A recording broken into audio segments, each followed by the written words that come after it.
In the year 1914, a peculiar event occurred that would forever alter the course of human history. Archduke Franz Ferdinand of Austria, heir to the Austro-Hungarian throne, was visiting Sarajevo. Historically, it was during this visit that the Archduke was assassinated, a trigger event that precipitated the onset of World War I. However, this time, fate had a different plan. In our altered history, the assassin, Gavrilo Princip, failed in his mission. His gun jammed at the last moment and the Archduke's life was spared. Authorities apprehended Princip and, under severe interrogation, exposed the entire Black Hand operation. The plot's discovery led to intense diplomatic discussions between Austria-Hungary and Serbia, which narrowly avoided escalating into war.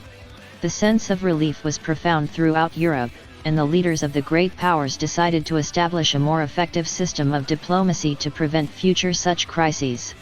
This system, called the Concert of Europe 2.0, helped maintain a delicate balance of power and peace for the next 86 years.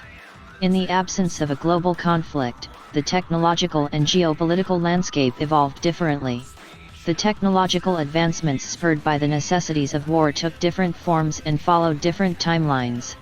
Without the pressures of warfare, the development of certain technologies, particularly those related to aviation and nuclear power, was delayed.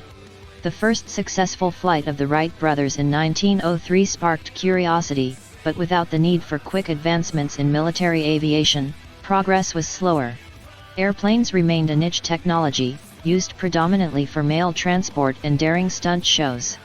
It wouldn't be until the 1950s that passenger flight became commonplace, delaying the advent of the jet age by several decades. Nuclear power followed a similar pattern. Without the desperate race for the atomic bomb during World War II, nuclear fission wasn't discovered until the late 1950s. This pushed back the advent of nuclear power, but also the specter of nuclear warfare, allowing more time for international agreements to establish guidelines for its peaceful use. Without the destruction and devastation of two world wars, Europe's political landscape remained relatively stable.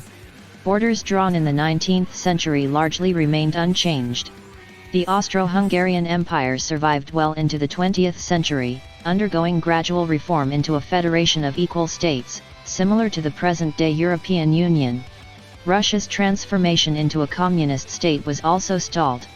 Without World War I, the harsh conditions that led to the Bolshevik Revolution never manifested. Instead, Russia slowly democratized, although it maintained a strong sense of autocracy. In Asia, without the pressures of World War II, Japanese imperialism was not as aggressive.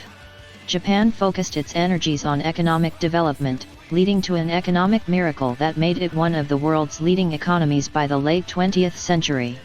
However, without the shared trauma and the subsequent need for cooperation that the world wars provided, the formation of international bodies like the United Nations was also delayed. Globalization happened at a slower pace and the world was less integrated in 2000 than it was in our original timeline. Finally, in the year 2000, the delicate peace that had held for so long was disrupted. A border dispute between Russia and the Austro-Hungarian Federation escalated into a full-blown military confrontation, a spark that threatened to ignite the dry tinder of global politics. Just like in 1914, alliances were called upon, and the world once again teetered on the brink of war. This time, the mechanisms of diplomacy failed. World War I, the Great Delayed War, had begun, but in a completely different world, with different technologies and a different balance of power. This alternative timeline is a reminder of how contingent our world history is on specific events and choices. The ripple effects of a single changed event in 1914 drastically altered the course of history, demonstrating the interconnectedness and complexity of our world. As the year 2000 began, with the Millennium celebrations barely a distant memory, the first shots of the Great Delayed War were fired. A border skirmish between Russian and Austro-Hungarian troops escalated into full-scale warfare, dragging in their allies from across Europe and beyond. What had been a time of optimism and hope swiftly turned into an era of fear and conflict. The European powers, having maintained a balance of power through a complicated web of alliances, found themselves arrayed against each other. On one side, the Russo-German bloc, an alliance of Russia, Germany, and several smaller Eastern European nations, and on the other side, the Austro-Franco League, consisting of the Austro-Hungarian Federation, France, Italy, and the United Kingdom. The technologies of warfare were different in this late-starting World War I. The slow evolution of aviation had given rise to rudimentary fighter aircraft and bombers by the year 2000. These were not the agile jet fighters of our original timeline, but propeller-driven planes similar to those of the early 20th century. Instead of tanks, cavalry still held a crucial role in land warfare. The warships that plied the seas were not the sleek steel vessels of the mid-20th century, but giant ironclads and dreadnoughts, similar to those seen at the turn of the 20th century. There were no nuclear weapons, the nightmare scenario of mutual assured destruction not yet a reality. However, the war was brutal and destructive in its own way. Cities were bombed from the air, trenches scarred the countryside, and naval blockades threatened to starve entire nations. On the global stage, the effects were equally dramatic. The United States, still influenced by its tradition of isolationism, initially opted to stay out of the conflict. However, the threat to its economic interests, especially the disruption of transatlantic trade routes, gradually drew it into the fray. In Asia, Japan, and China, having avoided the trauma of World War II, chose to remain neutral. However, their neutrality didn't prevent them from seizing economic opportunities. With Europe consumed by war, Asian economies filled the gap in global trade, accelerating their economic rise.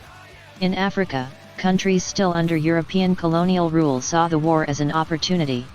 Inspired by the European conflict, many launched their own wars of independence, hoping to throw off the colonial yoke while the colonial powers were distracted. The Great Delayed War continued to rage, year after year, consuming resources and lives. The technological advances driven by the war were significant but focused mainly on weaponry and military strategy. Civilian technologies like computers, the internet, and space travel were secondary considerations, their development severely delayed. By 2005, the war had reached a stalemate. The front lines had barely moved, and both sides were exhausted. However, with no clear victor, and no mechanism like the United Nations to facilitate peace negotiations, the war dragged on. The world was caught in the grip of a conflict that it had avoided for so long but was now unable to escape. As the war grinds on, new alliances are forged, old ones crumble, and the world continues to change in ways unimaginable. A delayed World War I has created a vastly different 21st century, marked by alternate technologies, shifting global powers, and unexpected challenges. In this world, the lessons of history hold new meanings, and the future is anything but certain. As the Great War lumbered on into 2010, the grand nations of the world were now unrecognizable. The dazzling cities of Europe lay in ruins, the once thriving capitals replaced by the desolate landscapes of bombed-out buildings and vacant streets. The war had chewed up and spat out the old world order, reshaping borders and shattering the global economy. In the Russo-German bloc, harsh winters and persistent food shortages led to widespread unrest. Russia, despite its grandeur and extensive resources, found itself teetering on the edge of collapse. The German heartland had been turned into a vast network of trenches and fortifications, a stark contrast to its once bustling cities and towns. The smaller Eastern European nations, devastated by the relentless fighting, became fertile ground for partisan and guerrilla movements. In contrast, the Austro-Franco League faced challenges of a different kind. The Austro-Hungarian Federation, while maintaining its cohesiveness, grappled with internal divisions. Nationalist movements within the Federation gained strength as the war continued, further complicating the Federation's war efforts. France and the United Kingdom, although battered, were more successful in maintaining stability, becoming the de facto leaders of the League. Italy, finding itself on the front lines of multiple battles, was bleeding dry. The United States had finally joined the fray in 2007, propping up the beleaguered Austro-Franco League with troops and resources. The late entry into the war saw a significant shift in power dynamics, but the effect on the ground was less immediate. The arrival of American troops at the front lines did little to break the years-long stalemate, but it provided a much-needed morale boost for the weary European powers. Meanwhile, In the Far East, Japan and China experienced a significant shift in their international standing. With their economies booming due to the demand for goods from the war-torn nations, they began exerting more influence on the global stage. Though they remained officially neutral, their decisions began to significantly impact the course of the Great War. In Africa, the wars of independence were taking a heavy toll. Many nations had managed to wrest control from their European colonizers, but the process had been marred by violence and instability. The newly independent nations struggled to establish functioning governments and societies amidst the wreckage left by decades of colonial exploitation and the chaos of their liberation struggles. The Great War was brutal, prolonged, and all-consuming. It spurred technological advancements that were mainly focused on sustaining the conflict, resulting in a range of devastating weapons, from armored vehicles that replaced the role of cavalry to chemical weapons that caused horrifying casualties. There were advancements in communication technologies as well, including rudimentary forms of electronic cryptography and surveillance systems, but these were primarily used for military purposes. However, amidst the horror and devastation, there were signs of resilience and ingenuity. Medical technologies saw significant advancement due to the urgency of treating wounded soldiers. Field hospitals became testing grounds for new surgical techniques and medicines. The role of women in society was also transformed as they took on roles left vacant by men going to war. They served as nurses, factory workers, and even as pilots, driving societal changes that would have lasting impacts. As the war trudged into its second decade, it was clear that the world was on an irreversible path of change. The pre-war world was a mere memory, a faded photograph in the annals of history. The Great War had become the crucible within which a new world was being forged, its shape and form uncertain but its arrival inevitable. The Great War staggered on, entering its third decade in 2020. The once powerful nations were now shadows of their former selves. Europe, the cradle of the conflict, had been irreparably scarred. The grand capitals of Vienna, Moscow, Berlin, Paris, and London were battered and beaten, wearied by the years of relentless onslaught. Yet, despite the devastation, there was no talk of surrender. On both sides, stubborn pride and fear of reprisals drove the war machine onwards.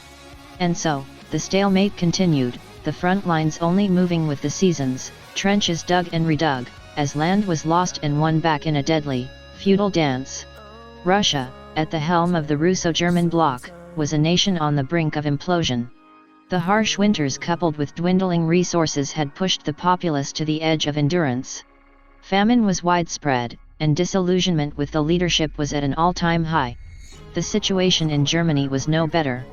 The German heartland was a maze of fortifications, a once thriving nation reduced to a giant military camp. On the other side, the Austro-Franco League was held together by a thread. The Austro-Hungarian Federation was teetering on the brink of collapse under the strain of internal divisions. France and the United Kingdom, although reeling under the burden of war, still held out against the odds. Their will was indomitable, but even their endurance had limits. Italy, constantly at the heart of the conflict, was a hollowed-out shell of its former self. The United States, meanwhile, had been drawn into the vortex of the war. Its entry had not been the game-changer many had hoped for, but it had succeeded in preventing the outright defeat of the Austro-Franco League. While American troops were a common sight on the war-torn fields of Europe, the U.S. homeland remained a sanctuary from the conflict, its cities thriving and untouched. On the other side of the world, Japan and China had undergone an economic renaissance. Despite being officially neutral, their increased economic clout had given them leverage on the global stage, as they filled the vacuum left by the warring powers. Meanwhile, Africa, freshly free from the yokes of colonial rule, was witnessing the birth of new nations. These nations were far from stable, but the seeds of self-determination had been sown. The war had spurred a technological revolution, albeit one focused on destruction. Ironclads and dreadnoughts had given way to formidable sea fortresses armed with long-range artillery, while on the land, cavalry was all but replaced by heavily armored war machines, precursors to tanks. Aircraft had become commonplace, and while they were not as advanced as jet fighters, their presence in the sky was a constant reminder of the changed times. There was progress too, born out of the crucible of conflict. Medicine had seen significant advancements, with new techniques and drugs saving countless lives.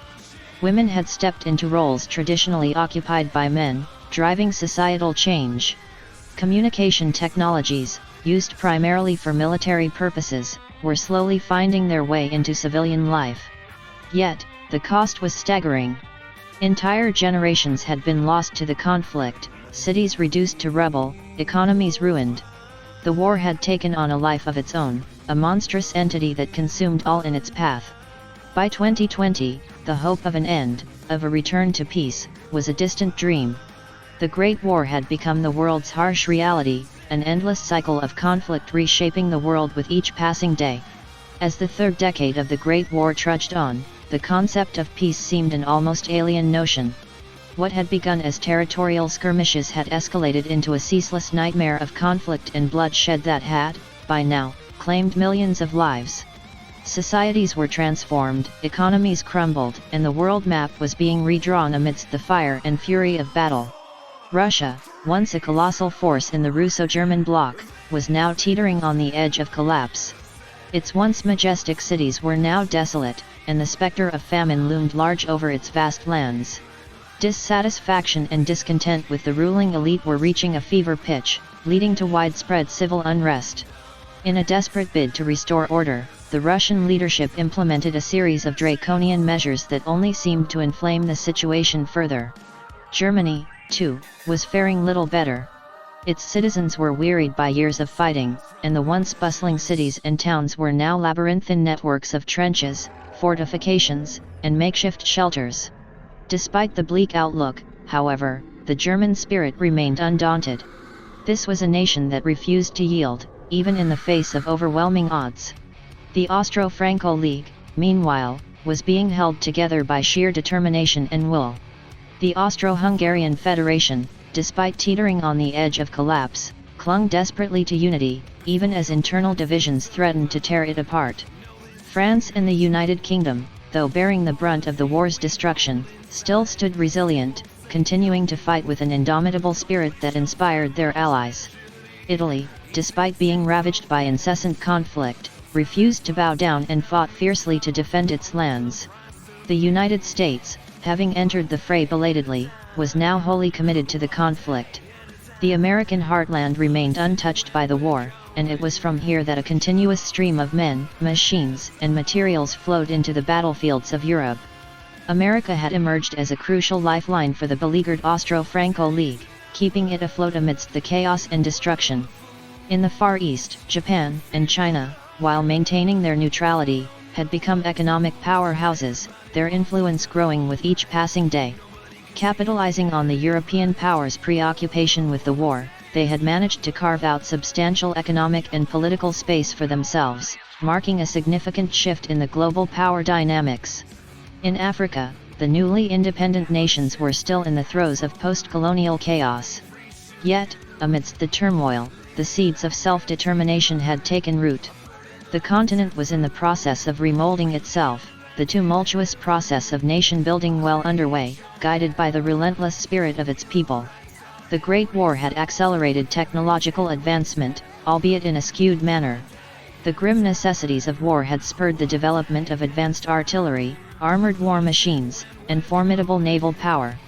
Medical advancements, too, had kept pace, with life-saving drugs and surgical techniques being developed in the dire conditions of field hospitals. Despite the horror and bloodshed, the human spirit continued to persevere. Even in these dark times, society continued to evolve, driven by necessity and survival. Women were now integral to the workforce, their roles going beyond the traditional boundaries and bringing about a societal shift that would have far-reaching implications. As the war moved into its third decade, the world held its breath, wondering how much longer the conflict could last. Despite the devastation, there was a grim determination in the hearts of people, a stubborn refusal to yield. The Great War had become a test of endurance, a measure of humanity's resilience in the face of adversity. The world, despite being torn apart, clung desperately to hope, the faint light in the endless darkness of conflict. By the time the Great War entered its fourth decade in 2030, it had become the only reality the world knew. An entire generation had been born and raised amidst the violence, knowing only the brutal, unyielding rhythm of conflict. Societies had evolved, economies had shifted, and the world map continued to be carved anew amidst the shifting alliances and battle lines. The Russo-German bloc was on the brink of collapse. In Russia, the once great empire had become a shell of its former self. Its cities were deserted, its fields barren, and the once proud Russian people were pushed to the edge of survival. The Russian leadership had enacted a series of repressive measures in a desperate attempt to maintain control, but this only served to fan the flames of rebellion. Germany was a nation under siege. Its heartland was a maze of fortifications and trenches, and the grim reality of war had etched itself into the very landscape. Yet, despite the odds, Germany refused to yield, continuing to fight with a grim determination that was both awe-inspiring and terrifying. In the Austro-Franco League, the story was not much different. The Austro-Hungarian Federation was grappling with internal strife and the continuous threat of disintegration. France and the United Kingdom, having borne the brunt of the conflict, stood like weary yet unbroken sentinels against the onslaught. Italy, though battered and bruised, fought on with a spirit that defied its circumstances. The United States, still untouched by the devastation of war, was the lifeline that kept the Austro-Franco League afloat. A constant stream of resources flowed from the American heartland to the battlefields of Europe. This commitment, however, was beginning to strain the American society and economy, and voices of dissent were growing louder. In the Far East, Japan and China had emerged as economic powerhouses, transforming the global power dynamics. Their growth was a direct result of the European powers' preoccupation with the war. Yet, the specter of war loomed over them as well, as they navigated the tumultuous waters of global politics. Africa was a mosaic of newly independent nations wrestling with the challenges of post-colonial existence. Yet, in the face of adversity, the spirit of self-determination burned brighter than ever. There was chaos, but there was also hope, a testament to the resilience of the African people. The war had spurred unprecedented technological advancement. The necessities of war had led to the development of advanced artillery, formidable war machines, and powerful naval fleets. Medical science, too, had evolved, with revolutionary drugs and surgical techniques saving countless lives. But it was in the realm of societal transformation that the most profound changes were observed. Women had become a driving force in society, their roles extending beyond traditional boundaries. This shift, brought about by necessity, was gradually being accepted as the norm, forever changing societal dynamics. As the Great War moved into its fourth decade, the question on everyone's mind was, how much longer could this go on? Yet, despite the devastation, there was a sense of grim determination among the people. The world, in all its battered glory, held on to hope, the glimmering light at the end of a long, dark tunnel of conflict. As the Great War lurched into its fifth decade in 2040, the weary nations continued their dance of destruction. The children of this era had never known a time of peace, their lives marked by the ceaseless rhythm of war. However, amidst the persistent struggle, seeds of change began to take root. The Russo-German bloc was a crumbling monolith, teetering on the brink of collapse. Russia was barely recognizable.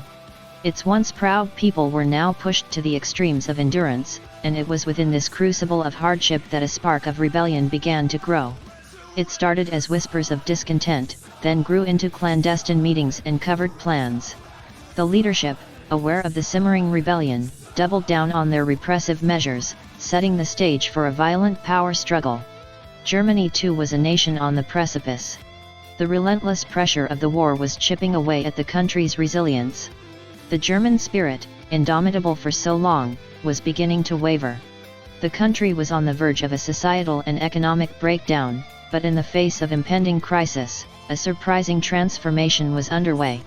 A movement of peace had started to gather momentum. Born out of sheer exhaustion and desperation, it had no political affiliations and spanned across all societal strata.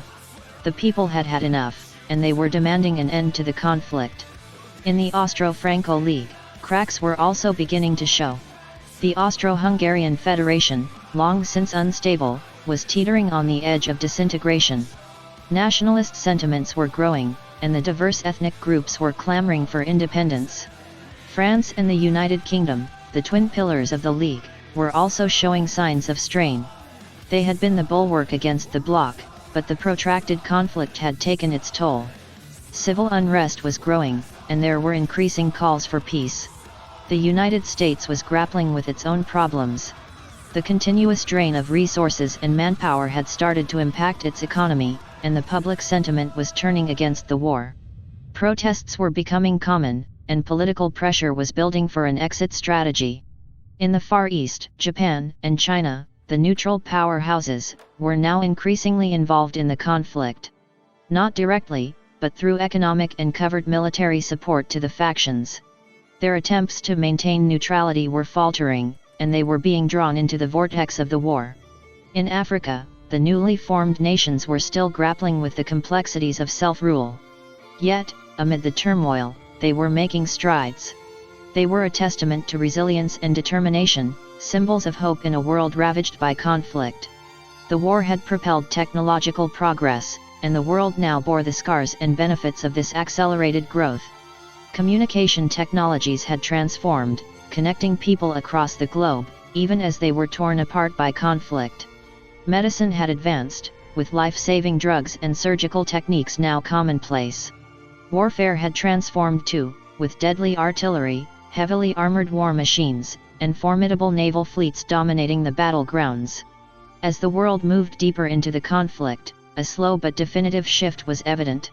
Calls for peace were growing louder. Societies were transforming, the roles of women were expanding, and the norms were being rewritten. People had realized the futility of endless war, and a collective yearning for peace was taking root. The question was no longer, how much longer can this go on, but how can we bring about peace?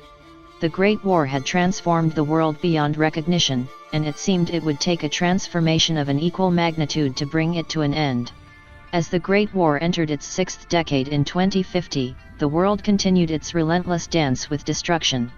However, amidst the continuing struggle and burgeoning movements for peace, the global order was undergoing subtle yet profound shifts. In the Russo-German bloc, the brewing rebellion in Russia reached a boiling point. A potent mixture of famine, economic turmoil, and years of repressive policies ignited a revolution that shook the nation to its core. The Russian leadership, unable to quell the uprising, was overthrown, and the country descended into a civil war, further exacerbating the bloc's instability. Germany, teetering on the brink of societal and economic collapse, was also swept by a massive peace movement. Despite the government's attempts to suppress it, the calls for peace were growing louder, echoing in the streets and public squares across the country. A silent but potent revolution was underway, and it was clear that the German people would no longer accept the continuous sacrifice of lives for a war that seemed to have no end.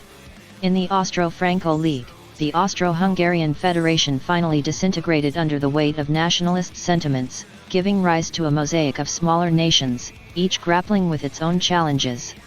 France and the United Kingdom, despite their own internal issues, attempted to hold the League together, their leadership increasingly challenged by the growing demand for peace within their borders. The United States, grappling with its own economic woes and mounting public pressure, started reducing its support to the League. The once vibrant flow of resources and manpower slowed to a trickle, causing further strain on the beleaguered League. Anti-war sentiment was gaining momentum in the United States, echoing the global trend towards peace. In the Far East, Japan and China's attempts to maintain neutrality became increasingly challenging. Their economic prowess was undeniable, but their covert support to the warring factions was beginning to draw them into the war's dangerous vortex. Despite this, they managed to stave off direct military involvement, navigating the treacherous waters of global politics with a cautious balance. In Africa, the newly formed nations were continuing to build their future. Their progress, although slow and fraught with challenges, was undeniable. They remained islands of relative calm and hope amidst the global storm of conflict. The Great War had spurred dramatic technological advancement. Innovations in communication had shrunk the world, connecting people across continents. Medical science had achieved breakthroughs that would have been unthinkable just decades earlier. Warfare, too, had seen a technological revolution, with drones, cyber warfare, and advanced AI now dominating the battlefields. As the war continued into its sixth decade, the clamor for peace was growing louder. Societies were transforming, norms were being rewritten, and the roles of women were continually expanding. A collective yearning for peace had taken root in the hearts of people worldwide, and it seemed that nothing could quell it. The question was no longer just how can we bring about peace, but when will peace finally come? As the Great War showed no signs of ending, the world seemed to be caught in an agonizing limbo, clinging to the hope of a peaceful dawn after a seemingly endless night of conflict. In 2052, the harrowing consequences of the Great War hit their peak when the island nation of Malta faced a catastrophe. Nestled in the Mediterranean Sea, this small nation had long been known for its historical riches and strategic location. In the decades of war, Malta, part of the Austro-Franco League, had served as a crucial naval base and resupply point, particularly for the United Kingdom and France. Despite its essential role, the size and isolation of Malta made it a vulnerable target. As tensions escalated in the Mediterranean theater, the Russo-German bloc saw an opportunity to strike a significant blow against the League by eliminating this strategic point. In a horrifying show of power, the bloc launched a concerted assault on the small island nation. Missiles rained down, followed by naval bombardments and relentless airstrikes. The bloc's intent was clear: Malta was to be made an example of, a testament to the harsh reality of the Great War. The Maltese people fought bravely, but the onslaught was too much. Within weeks, the island was devastated. Cities and towns were reduced to rubble, infrastructure was destroyed, and the once vibrant nation was left a desolate wasteland. The Maltese population, those who survived the onslaught, were evacuated by the League's remaining naval and air forces. They were dispersed throughout Europe and beyond, becoming a diaspora of refugees bearing the heavy weight of their homeland's destruction. The annihilation of Malta sent shockwaves throughout the world. It was a stark reminder of the ruthless, destructive nature of war, sparking international outcry. Within the League, the loss of Malta was a wake-up call, leading to serious re-evaluations of strategy and defense. In the bloc, the event served as a grim reminder of the lengths their leadership was willing to go to in pursuit of victory. In the United States, the news of Malta's destruction incited widespread horror and a renewed push for peace. Protests and anti-war demonstrations surged, pressuring the government to take concrete steps to end the conflict. Meanwhile, Japan and China, despite their attempts to remain neutral, found themselves facing the undeniable reality of the war's destructive potential. As the ashes of Malta settled, its memory served as a grim reminder of the war's devastating impact. A once vibrant nation had been wiped off the map, its people scattered across the globe. The world had not just lost a country, it had lost a piece of its shared humanity. The destruction of Malta marked a new, tragic chapter in the narrative of the Great War, further fueling the global yearning for peace. The horror of Malta's annihilation reverberated throughout the world in 2053, serving as a grim testament to the unyielding brutality of the Great War. The decades-long conflict had claimed countless lives and altered the course of nations, but this was the first time it had erased an entire country from existence. The global narrative was shifting, and the world was beginning to reckon with the monumental cost of the conflict. In the Russo-German bloc, the repercussions of their devastating attack on Malta were twofold. On one hand, it had achieved its strategic goal of eliminating a significant resupply point for the Austro-Franco League. However, it had also galvanized the global sentiment against them, further isolating the bloc and undermining their standing in the global arena. In Russia, the civil war ignited by the revolution was further intensified by the news from Malta. The rebel forces used the annihilation as evidence of the leadership's ruthless disregard for human life, galvanizing support for their cause. This domestic strife further weakened the bloc's position, adding another layer of complexity to the ongoing global conflict. Germany, already in the throes of a societal transformation, was thrown into chaos by the Malta catastrophe. The peace movement, which had steadily been gaining momentum, exploded onto the national stage. Massive protests, strikes, and civil disobedience actions swept across the country, further weakening the already beleaguered government and adding pressure to end the conflict. In the Austro-Franco League, the destruction of Malta led to a significant shift in strategy. The reality of an entirely annihilated nation added urgency to the negotiations and led to a further hardening of defensive positions. France and the United Kingdom bolstered their coastal defenses, preparing for a potential similar assault. The loss of Malta united the League in their determination to resist the bloc. The United States faced a surge in anti-war sentiment following the Malta catastrophe. The graphic images of the decimated nation ignited public outrage and intensified the pressure on the government to take action to end the conflict. It began to significantly reduce its resource support to the League, causing a ripple effect in the already strained global alliances. In the Far East, Japan and China struggled to maintain their neutrality in the wake of Malta's destruction. The images of the devastated island nation served as a stark reminder of the war's potential reach. The fear of a similar fate led to increased military readiness and an internal debate about their role in the ongoing global conflict. In Africa, the nations watched in horror as Malta was wiped off the map. The news served as a wake-up call for the continent, leading to renewed efforts to solidify their regional alliances and defenses. The annihilation of Malta had left a permanent scar on the face of the world, changing the course of the Great War. The world had seen the true cost of the conflict, pushing the clamor for peace to the forefront of global consciousness. As the war entered its seventh decade, the world held its breath, waiting for the moment when the relentless tide of conflict would finally recede. In the wake of Malta's destruction in 2053, the global stage was set for further devastation. The world watched in horrified anticipation as the tides of the Great War continued to shift unpredictably, a monstrous wave threatening to engulf more nations in its path. In 2054, a fresh calamity struck in the Baltics. Lithuania, Latvia, and Estonia, collectively forming the Baltic Union, had long been under the shadow of their powerful neighbor, Russia. Despite their alignment with the Austro-Franco League, their strategic location made them prime targets for the Russo-German bloc. The bloc, spurred by their success in Malta and facing internal turmoil, sought another display of might. The aim was twofold: divert attention from domestic issues and tighten their grip on the northern front. The Baltic Union, with its relatively smaller defenses and critical location, was the chosen victim. The bloc launched a massive combined offensive. A barrage of long-range missiles, wave after wave of airstrikes, and a relentless naval blockade rained devastation on the Baltic nations. The world watched in horror as cities crumbled, economies shattered, and cultures that had withstood centuries were on the brink of extinction. In the Austro-Franco League, the catastrophe in the Baltics drove a wedge between the members. The United Kingdom, already reeling under the burden of the protracted war and domestic pressure, decided to step back from active combat. The UK shifted its focus to fortifying its defences and aiding in relief and evacuation efforts. France, feeling betrayed and vulnerable, reacted by launching a desperate counter-offensive against the bloc.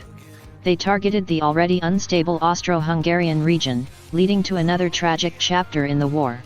The multicultural region, barely holding together as a federation, fell apart under the onslaught, leading to the establishment of smaller, independent nations, each striving to defend their sovereignty. In Africa, the unimaginable horror of nations being wiped out led to a unified defensive front. The African Coalition was born, a collective defense and mutual aid agreement that worked towards ensuring the survival of the continent's nations. As the dominoes of destruction continued to fall, the cries for peace grew louder. However, the Great War, now a monstrous entity of its own, continued to rampage across the world. Nations braced for impact, hoping to withstand the storm, and the global community clung desperately to the hope of a peaceful resolution. As the eighth decade of the war approached, the question on everyone's lips was not if, but who would be the next to fall. As the Great War churned on, fueled by a cycle of violence and revenge, it did not discriminate. Nations, regardless of size or historical significance, fell like dominoes to the unchecked violence. 2055 saw an unprecedented escalation of the conflict, a wave of destruction that reshaped the globe.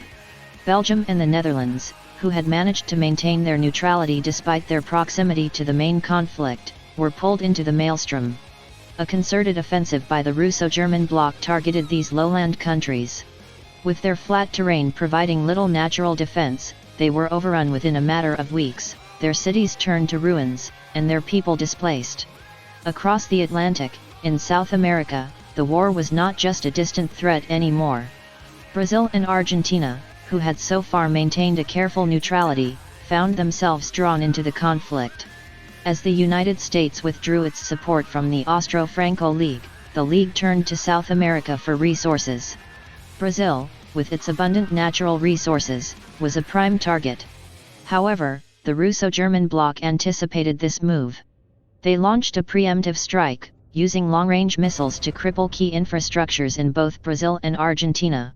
These countries, lacking the advanced anti-missile systems of the main belligerents, were left devastated. In the Pacific, the Philippines and Indonesia suffered a similar fate. The archipelagos, with their strategic locations, were drawn into the conflict between the Austro-Franco League and the Russo-German bloc. Naval battles resulted in blockades that starved these nations of resources, and the bombings left many of their islands scarred and uninhabitable. The world watched in horror as more nations were swept into the abyss. The devastation led to an exodus of refugees fleeing the war zones, resulting in the largest displacement of people in history. Even as nations were wiped out and the death toll soared, humanity clung to the hope of peace. The survivors carried the memory of their nations, sharing their cultures and histories in their new homes, keeping the spirit of their homelands alive. The collective trauma of the Great War was shaping a new world, one that yearned for peace above all else. As the 9th decade of the war approached, the world held its breath. The losses had been immense, and it was clear that the price of continuing the conflict was too high. The hope for peace, for an end to the senseless destruction, grew stronger with each passing day.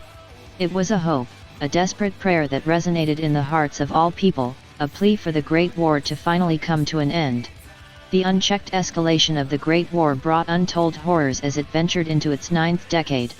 The war, having already swallowed smaller nations, now turned its monstrous gaze toward the larger players. In 2056, the unthinkable happened. The United Kingdom, despite its reinforced coastal defenses and passive stance in the conflict, was targeted. An unexpected offensive from the Russo-German bloc, utilizing newly developed long-range missiles, brought devastation to the British Isles. Major cities including London, Manchester, and Birmingham were laid to waste in a matter of days. The once proud nation crumbled under the assault, its iconic landmarks and centuries-old history lost amidst the ruins. The rest of Europe was not spared. Germany, already strained under the burden of war and societal transformation, fell to a concentrated attack by the weakened but desperate Austro-Franco League. The League, seeing the opportunity in Germany's vulnerable state, pressed their attack, reducing the German heartland to rubble. In retaliation, the Russo-German bloc launched a massive assault on France, turning its beautiful cities and rich farmlands into battlefields. The City of Light, Paris, once a symbol of art, culture, and romance, became a city of rebel, death, and despair. France, like the United Kingdom and Germany, was reduced to a shadow of its former self. One by one, the remaining nations of Europe were dragged down into the abyss of destruction. Spain, Italy, Switzerland, all became battlegrounds, their cultural heritage and history lost under the crushing weight of war. As the flames of war engulfed Europe, the rest of the world looked on in shocked disbelief. The cradle of Western civilization, the continent that had birthed countless cultures, innovations, and ideas, was no more. Its cities lay in ruins, its people scattered across the globe, and its proud history reduced to a distant memory. By 2057, the continent that had once been the center of world affairs had become a ghost of its past, a desolate wasteland echoing with the whispers of its glorious past. The destruction of Europe was a turning point in the Great War, a clear sign that the conflict had spiraled out of control. The world, still reeling from the unimaginable scale of devastation, was forced to confront the stark reality of the war. The once unimaginable had occurred, and the question was no longer about who would be the next to fall, but rather, who would be left standing. The world held its breath in horrified silence as the Great War entered its 10th decade. The total annihilation of Europe, once deemed unthinkable, had become a grim reality. The devastation served as a chilling reminder that no nation was safe from the sprawling jaws of the conflict. The war, with its unquenchable thirst for destruction, turned its gaze towards other corners of the world. Africa, despite its regional alliances and newfound unity under the African coalition, was not immune. The Russo-German bloc, seeking new resources following the destruction of Europe, turned their attention to the resource-rich continent. A series of relentless attacks across Africa began, raining devastation on nations from Egypt in the north to South Africa in the south. Ancient cities, diverse ecosystems, and vibrant cultures crumbled under the onslaught. The African continent, in its rich diversity and resilient spirit, was pulled into the abyss of the Great War. In the Middle East, oil-rich nations such as Saudi Arabia, Iran, and Iraq became focal points of the conflict. The Russo-German bloc and the Austro-Franco League, both desperate for energy resources to fuel their war machines, targeted these nations. The cradle of civilization was turned into a war zone, its historic cities and ancient cultures laid to waste. Across the Pacific, Australia and New Zealand, geographically distant from the main theaters of war, had managed to avoid direct conflict. However, the escalation of the war and the need for resources drew the Russo-German bloc's attention to these nations. The South Pacific Islands were devastated by attacks, their unique flora, fauna, and indigenous cultures suffering irreversible losses. The war's next victim was the Americas. Canada, with its vast expanse and resource-rich lands, fell under a large-scale offensive by the Russo-German bloc. The United States, still nursing its economic wounds from its earlier involvement, was unable to intervene effectively. To the south, the already devastated Brazil and Argentina faced renewed assaults, their territories becoming battlegrounds for the rival blocs. By 2058, the world was unrecognizable. Continents and nations that had once been bastions of culture, prosperity, and diversity had been erased. The Great War had reshaped the globe, leaving only ashes and ruins in its wake. The few surviving nations, such as China, India, and some parts of Southeast Asia, formed the Last Stand Alliance, hoping to withstand the relentless wave of destruction. As the war entered its 11th decade, the world had become a shadow of its former self. The cry for peace, more desperate than ever, echoed among the ruins, a stark testament to the destructive power of the Great War.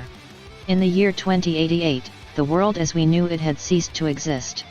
The once teeming planet had been ravaged by the Great War, leaving nothing but a barren wasteland.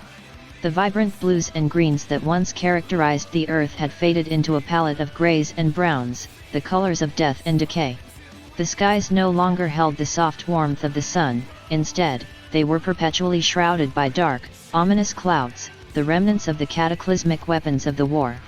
Only a few regions in the northeastern states of the United States, primarily New Hampshire, Vermont, and Maine, managed to hold on to their fragile existence. The last vestiges of humanity resided here, huddled together in the ruins of their once thriving cities. However, even their days were numbered. Depleted resources, contaminated water, and the scarcity of edible food had pushed them to the brink of extinction. New York City, once the emblem of prosperity and progress, was a ghost town. Its towering skyscrapers were now skeletal structures, their empty windows staring out into the desolation like hollow eyes. The bustling streets were buried under layers of ash and debris, the silence punctuated only by the occasional gusts of wind that stirred the dust. Humanity's last survivors, barely a few thousand, lived in underground bunkers, the remnants of the old world. These subterranean shelters, initially built as a defense against the war, now served as their tomb. Their life was a horrifying existence, an endless cycle of fear, hunger, and despair. The lack of sunlight and fresh air had turned them pale and gaunt, their eyes reflecting the terrible truth of their reality. Food and water, the very essence of life, were scarce. The underground wells had long run dry, their reserves contaminated by the radioactive fallout. The search for water had become a desperate, daily ritual. Parties of brave individuals would venture out into the radioactive ruins, armed with makeshift Geiger counters and old maps, hoping to find a source of clean water. Food was no less challenging. All forms of wildlife had long disappeared, and the ground was too poisoned to cultivate crops. The people subsisted on a diet of canned goods and preserved foods, remnants of a world long gone. Every meal was a grim reminder of their dwindling supplies. The survivors lived each day with the knowledge that death was closing in. Every breath was a struggle, every heartbeat a defiance against the crushing hopelessness. The outside world, with its radioactive winds and toxic rain, was a constant, deadly threat. The occasional tremors, likely distant aftershocks of the war's destructive weapons, served as horrifying reminders of their precarious existence. Amidst this grim reality, the people clung on to the last vestiges of humanity. They shared stories of the old world, spoke of the blue skies and the green fields, sang songs of a time when laughter was not a luxury. Their voices, frail but determined, echoed in the bleak tunnels, a poignant hymn of the human spirit. As the world neared the end of the 11th decade of the Great War, the last of humanity prepared for their inevitable end. With each passing day, their numbers dwindled. One by one, they succumbed to starvation, disease, or the cruel radiation of the world above. They met their end not with despair, but with a quiet acceptance, their passing marking the gradual extinguishing of the human race. As the final embers of humanity flickered and died, they left behind a world forever scarred by the horrors of the Great War. Their legacy was a chilling testament to the destructive power of conflict, a bleak reminder of a civilization that had once reached for the stars but ended up imploding under its own weight. The Earth, once the cradle of life, was now a tomb, a silent monument to the futility of war. By 2090, the echoes of human existence had fallen silent. The once thriving planet had been transformed into a cold, lifeless sphere, devoid of the vitality that had once teemed in its oceans, forests, and cities. The landscapes, once painted in vibrant hues of green and blue, were now a monochrome of gray and brown. The air, once filled with the melody of birds and rustling of leaves, carried only the whisper of the chilling wind. The natural order had been disrupted beyond recovery. The ecosystems, once intricately balanced, had been irreversibly damaged. The delicate tapestry of life, woven over billions of years, was now a tattered remnant of its former glory. Forests, the lungs of the planet, stood as skeletal remains of their past, their leaves long gone, their roots reaching out into the barren ground. The once mighty Amazon, the expansive Siberian taiga, the diverse forests of Southeast Asia, all were silent, their trees nothing more than lifeless statues. Oceans, once teeming with life, were poisoned graveyards. The vibrant coral reefs, the teeming shoals of fish, the majestic whales, all were memories etched into the bones of the seafloor. The once blue waters were a toxic stew, a lethal cocktail of radiation, chemicals, and waste from the Great War. Rivers, the lifeblood of continents, had dried up, their beds cracked and parched. The Nile, the Amazon, the Yangtze, the Mississippi, all had ceased their eternal journey to the sea. The freshwater ecosystems, once thriving with life, were now dry and lifeless, their inhabitants long extinct. Species after species had met their end in the apocalyptic war. The diverse tapestry of life, from the smallest microbe to the largest mammal, was wiped clean. The extinction was not selective. The majestic tigers of Asia, the diverse birds of the Amazon, the resilient camels of the desert, all were claimed by the war. With the fall of the last human, nature's most significant manipulator was gone. But the planet was beyond healing. The world had been wounded too deeply, the balance skewed too far. The rhythms of life had been disrupted, the clock of evolution shattered. Earth's silent rotation continued in the vast cosmic ballet, a spectral waltz of a world lost.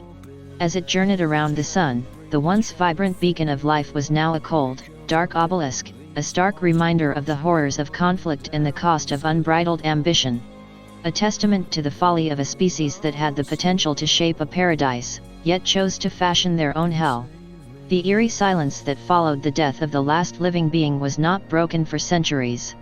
The earth, once full of life and promise, had become a silent tomb spinning in the unforgiving darkness of space. A monument to a civilization lost, a testament to a world that would never recover. Centuries turned into millennia. The earth, once a vibrant blue marble, now resembled more of a desolate gray stone, devoid of any recognizable feature of life. The planet continued its unending dance around the sun, but it was a hollow routine. A mere shadow of its past, it was a silent testament to a tale of self-destruction. The radioactivity from the Great War had seeped into every pore of the earth, transforming the planet into a giant, inhospitable irradiated rock. The cities and infrastructures, once symbols of human ingenuity, lay buried beneath layers of toxic ash and radioactive dust. Iconic landmarks like the Eiffel Tower, the pyramids, the Great Wall of China, all were lost to the annals of time. Mountains had crumbled under the relentless battering of the weather.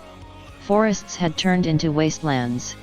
The oceans, once a sanctuary for countless species, were now lifeless, toxic soups of heavy metals and chemicals. The air had become thin, the ozone layer almost completely destroyed by the atmospheric fallout. The moon, Earth's eternal companion, bore silent witness to the desolation. Its pale, cratered face reflected the eerie glow of a radioactive Earth, a haunting image etched into the darkness of space. The lunar bases, established during humanity's age of space exploration, were now ghost towns, their occupants long gone. The stars, distant and indifferent, continued their cosmic ballet. Occasionally, their light would pierce the thick, radioactive cloud cover, casting an eerie glow over the dead planet. The beautiful dance of the cosmos, once a source of inspiration for countless generations, was now a haunting elegy to a lost world. The Earth was a closed system, a lifeless orb in a universe teeming with potential. No wind blew across the barren plains. No waves lapped against the irradiated shores. No rain fell from the leaden skies. The Earth had become silent, frozen in a state of suspended decay. The harsh conditions of the planet prohibited the resurgence of life. Even the hardiest of microbes, those that could withstand extreme radiation and temperatures, could not survive. The clock of evolution had been irrevocably broken, its hands forever stuck at the 11th hour. The Earth's fate served as a grim reminder, echoing through the cosmos. A chilling message to any civilization that could decipher it, a warning from a dead world. This was the legacy of the Great War. A testament to the fallibility of intelligence and the destructive power of conflict. An epitaph for a world that once teemed with life, now forever silent in the vast, indifferent universe. Over countless millennia, the Earth's silent suffering persisted. The merciless march of time, once the cradle of life's evolution, now served as the relentless harbinger of the planet's decay. Bereft of life's harmonizing influence, Earth's geophysical processes became erratic and increasingly unstable. The Earth's magnetic field, crucial for protecting the planet from solar radiation, began to wane. Without the dynamo effect of a molten core kept active by plate tectonics, the field slowly deteriorated. This decline exposed the lifeless world to the full, unmitigated fury of solar winds. These solar winds, unchecked by a magnetic field, began to strip away the planet's already thinning atmosphere. Each violent gust carried away atoms, gradually thinning the Earth's protective envelope. Over millennia, the once life-sustaining atmosphere was eroded into the cosmic void, leaving the desolate planet even more exposed. The Earth's crust, deprived of the cycle of renewal that once came with tectonic activity, began to fracture and collapse under the unrelenting strain of the planet's own gravity. Vast tracts of land began to crumble and sink, causing widespread upheaval across the planet's surface. Without the shielding atmosphere and with an increasing exposure to cosmic radiation, the surface of the Earth began to experience extreme temperature variations. During the day, the unfiltered sunlight would superheat the surface, while at night, without an atmosphere to retain the heat, the temperatures would plunge dramatically. This cycle of extreme heat and cold accelerated the process of decay, cracking and fracturing the crust further. The oceans, already turned toxic, began to evaporate under the harsh solar radiation. Over time, what had once been vast, life-giving bodies of water became parched basins of solidified chemicals and heavy metals. The destructive dance continued, each process feeding into the next, spiraling into chaos. The planet, once so full of life and dynamism, was now tearing itself apart. Eventually, the planet's structural integrity began to fail. Huge cracks marred the surface of the world, some so large they seemed to tear into the very heart of the planet. Tremendous seismic activity rocked the globe, the death throes of a once thriving world. In a final act of cosmic tragedy, the Earth began to crumble, its body breaking apart under the stress of its own gravitational pull and the unrelenting onslaught of solar radiation. Piece by piece, the planet started to disintegrate, its fragments spiraling out into the cold, unfeeling void of space. The tale of Earth, a narrative that had begun with a cosmic collision nearly 5 billion years ago, ended not with a bang but with a long, drawn-out whimper. Its remnants, a debris field orbiting the Sun, served as a chilling tombstone, an eternal testament to the price of conflict and the fleeting fragility of life. In the grand cosmic theater, the tragic tale of Earth was but a brief act. A story of rise and fall, of potential and loss. As the final remnants of the planet faded into the cosmic dark, the universe moved on, indifferent to the lost world, its silent ballet continuing as if Earth had never existed. The echo of the Great War, the very definition of a Pyrrhic victory, was a solemn whisper across the universe. A whisper that spoke of a blue marble that once thrived in the Goldilocks zone of a main sequence star, a whisper that carried the legacy of a world that was, but is no more. The whisper of Earth, the lost world. Indeed, Earth was no more. The remnants of the once thriving planet were now nothing more than a scattered trail of debris, a somber reminder of what once was. The vast cities, diverse ecosystems, and myriad cultures that had once made the Earth a vibrant hub of life and civilization were now erased, as though they had never existed. The former site of Earth was now just another part of the vast cosmic wilderness. An observer from a distant star system, had there been one, would see no trace of the world that once held so much promise. They would see only an asteroid belt, a ghostly ring of rock and dust orbiting the Sun where a planet used to be. The empty expanse of space was silent, indifferent to the lost world. The light of distant stars continued their billions of years' journey through the cosmos, their radiance passing unheeded through the former location of the Earth. The Milky Way galaxy, home to billions of stars and potentially billions of worlds, continued its cosmic dance, oblivious to the death of one of its worlds. Time passed. Stars were born and died. Galaxies collided and merged. Black holes consumed all that dared venture too close. Cosmic events of incomprehensible magnitude occurred, their scale dwarfing the tragedy of a single lost planet. And through it all, the universe remained uncaring, unfeeling. The laws of physics ruled supreme, their cold, impartial governance driving the relentless march of cosmic evolution. The loss of Earth was a sobering tale of self-inflicted ruin, a stark warning about the potential consequence of unrestrained conflict. It served as a grim reminder that no species, no matter how advanced, was immune to the specter of self-destruction. The echo of the Great War, a cataclysm that had extinguished life and eventually the Earth itself, dissipated into the cold expanse of the cosmos. Yet, for all its profound tragedy, it was but a tiny ripple in the unfathomably vast and deep cosmic sea. A fleeting, insignificant blip in the grand, timeless tapestry of the universe. The once thriving world was now but a memory, and even that would fade with time. Earth, the cradle of life, the home of humanity, the theater of the Great War, was gone. The cosmos had moved on, its eternal ballet continuing, indifferent and unchanging. In the grand cosmic scale, the loss of a single world was trivial. Yet, for the denizens of that lost world, for the life it harbored and the civilizations it cradled, it was everything. The tale of Earth was a tale of potential and loss, a tale of triumph and tragedy, a tale of life and death. A tale that was now over, lost to the annals of cosmic history. And so, the universe moved on, the cosmic clock ticking away the eons.